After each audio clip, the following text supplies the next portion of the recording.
First of all, assemble the two modules of the data collector and connect the dedicated wires. Connect the other end of the line to the inverter communication port.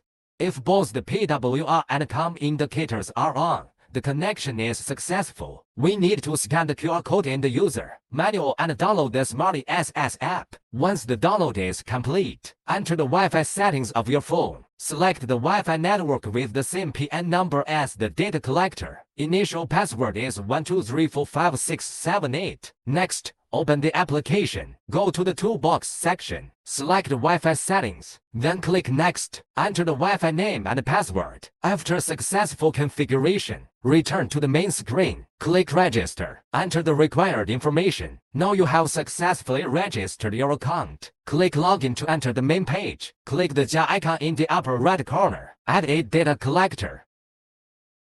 Follow the prompts to enter the necessary information. Then click Finish. Return to the list of data collectors. Select the data collector from the top left corner. You will see the data collectors that have been successfully added. At this point, all 4 lights on the data collector should light up. The network light should be blinking.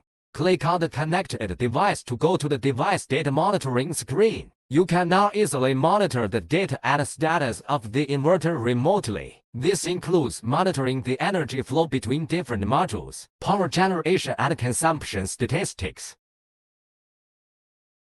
Parameter analysis. Data overview.